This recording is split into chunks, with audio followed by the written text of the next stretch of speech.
Have you ever had that feeling where you are just wondering if this is what life is, and there's certain things in your life that are not just going the way that you would hope for, and you're almost accepting life as it is, thinking that it can't change? If that's the case, I really want to introduce you to Carson Kivari here. He's the owner and founder of Thrive Counselling Center in Downtown Vancouver. And we're here today to be able to chat a little bit about that and just help you maybe see what you might not necessarily be able to see right now. And if it's an opportunity to really make a change and uncover some things that you didn't realize. Carson, right off the bat, I want to ask you, what are some of the things that people may be falling into they think is a rut, but is actually a result of maybe something else?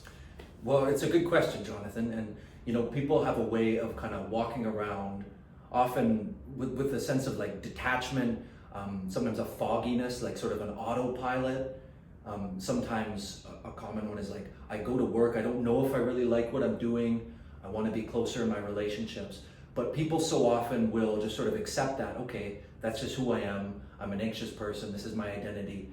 But what folks often don't realize, when we go through overwhelming experiences, whether they're in childhood, teens, or later in life, if we don't slow down and actually release and process those, they take residence in our body, and they hold up in our nervous system, and they create either getting stressed upwards into fight or flight states, or stressed downwards into sort of freeze and collapse states.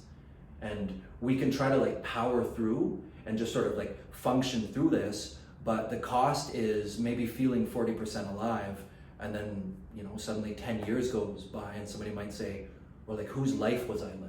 I assume that would really contribute to people's sense of purpose, like, why am I here on this earth, and not really necessarily having a purpose because some things in their past they've been holding but they just don't realize. Well, yeah, exactly. And people often don't realize is like being safely connected to our emotional system, that's where motivation and purpose comes from. That's the intuitive compass that says, I really want to do this for a living.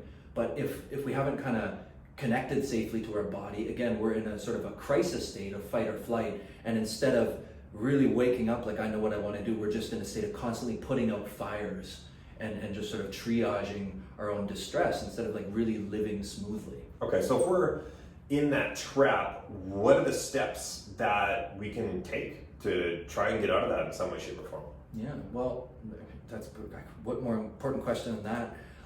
It's a loaded question. I'm sure there's so many different avenues. Well, it's sort of like simple. The first step is to actually just have some basic awareness and start to notice, like, okay, well, what's going on? Let's slow down a little bit. Am I feeling stressed? How am I noticing that? Is my stomach not digesting food well? Is sleep really bad? Am I finding high levels of irritability? Am I freaking out at people while I'm on the road? These are the check engine lights. So step one is just like notice and have some humility to say, maybe I could do a bit of curiosity towards why I feel like I'm redlining. I would venture to say that this is a point in time in society, and really the last decade, where social media and internet and all the distractions that we can have really prevent us from being able to take that time, or I should say make that time. Well, we grew up together in a time before cell phones, right? There was a lot of dial-up internet. Yeah, oh yeah. And there was the gift of like actually being present. Like if something made me sad, okay, I kind of notice I'm sad, and then I'm done being sad. These days, as soon as sadness comes up, a bad feeling, I can pull out my phone and I can kind of medicate myself through distraction. Before I know it, I've stacked 10 feelings in a row I haven't finished, and before loved ones might start to say, hey, are you doing okay lately?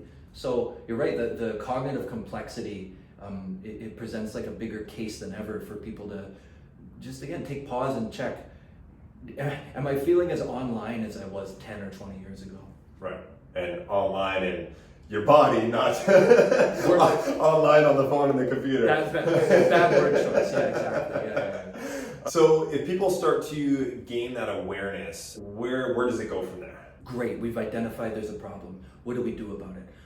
Here at Thrive, we harness the idea of like attachment and sort of the ancient primal blueprint of how humans work. And historically, humans did something called co-regulation. They worked together in communities and tribes to see and hear each other, to touch each other, hold each other, collaborate on projects.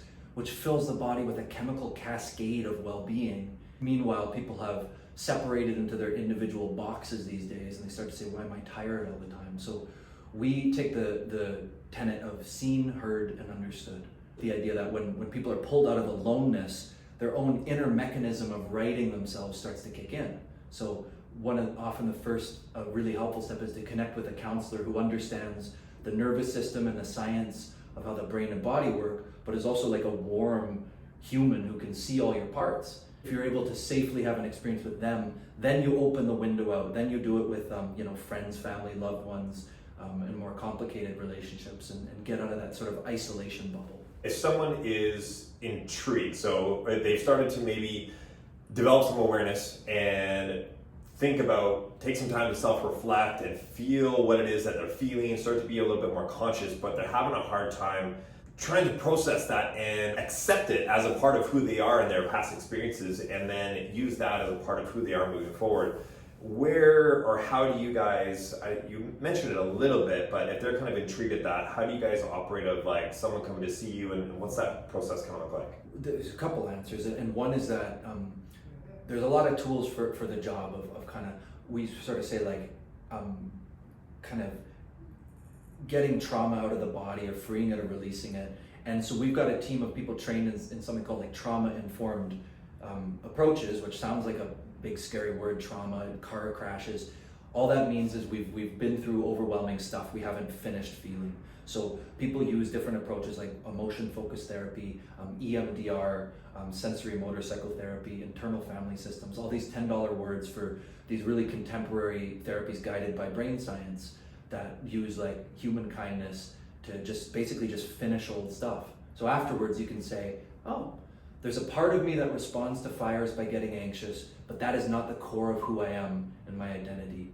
I know who I am in a deeper way, and I know what I want. And so when anxiety comes up in the future, I kind of know how to relate to it in a safer way, instead of panicking and fighting with it and then going and drinking too much or whatever we use to self-medicate. And a lot of people, I guess, would probably take that anxiety and think this is just who I am.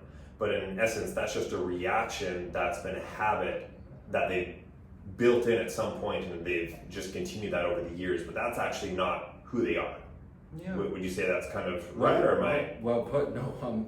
Whether it's anxiety, a depressive tendency, just so much shame. It's easy to repeat it year after year to think, well, that's just who I am, and I'll organize my whole life around protecting from this old wound. That you may not even remember what it is. Often we don't remember. Yeah. You don't even necessarily need to. But if you can start to have the separation and a kind curiosity towards shame or anxiety, you can start to just kind of unblend and separate from it and say, oh, I see you, but that's not who I am as a person.